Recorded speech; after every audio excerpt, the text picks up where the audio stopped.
Mag-unboxing tayo ngayon guys. Ito yung nabili ko dito sa online sa Noon.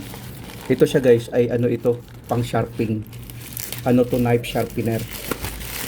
Buksan natin para makita din. Ito yung binili ko guys, panghasa ng kutsilyo ito. Kung makikita natin oh, panghasa ng kutsilyo. Mayroon dito sinabi electric knife sharpener. Buksan natin.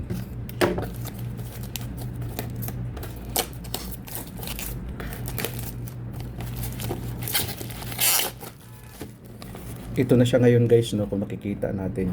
Tinanggal natin yung cellophane. Buksan natin.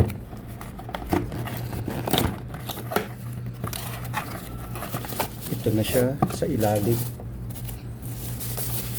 Tapos meron itong manual guide kung paano to gamitin. Kung makikita natin, meron siyang manual guide dito, no, kung paano siya gamitin. Babasahin mo lang ito para maintindihan mo, kaso lang ang haba. Basta ito siya guys, pwede itong i-on, pwede rin i-off. Bali dito pala na charge ito. Itong charger niya ito eh. Sakaling malubat siya, pwede sa i-charge dito. USB. So i-try kaya natin, paandarin natin kung okay ba. Ganun lang sa ilak, tapos i-try natin dito i-on. Ayan o, gumana siya. Pag dito, ganun lang paggamit nito guys. Dito naman ganun din, iba din dito.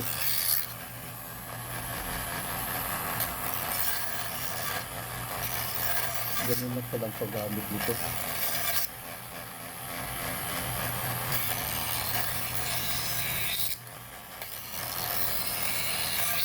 Ganun lang pag ihasa mo yung kutsilyo.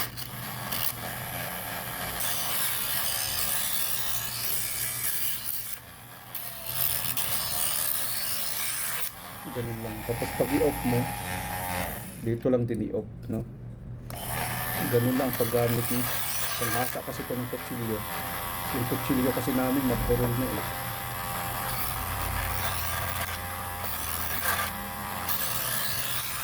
Ganun lang.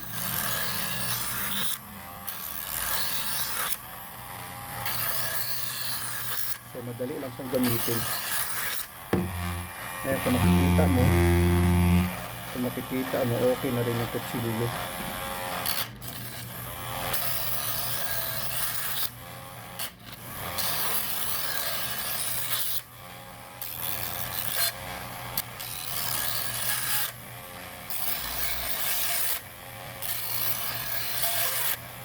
Ganun lang pag ano guys. Tapos mahasa na siya.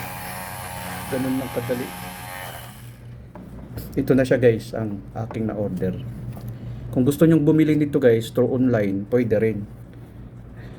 Marami din ito siguro sa Shopee. Ito ay panghasa ito ng mga kutsilyo natin. Maganda ito kasi kahit saan mo pwedeng dalhin, no? Yun lang sa guys.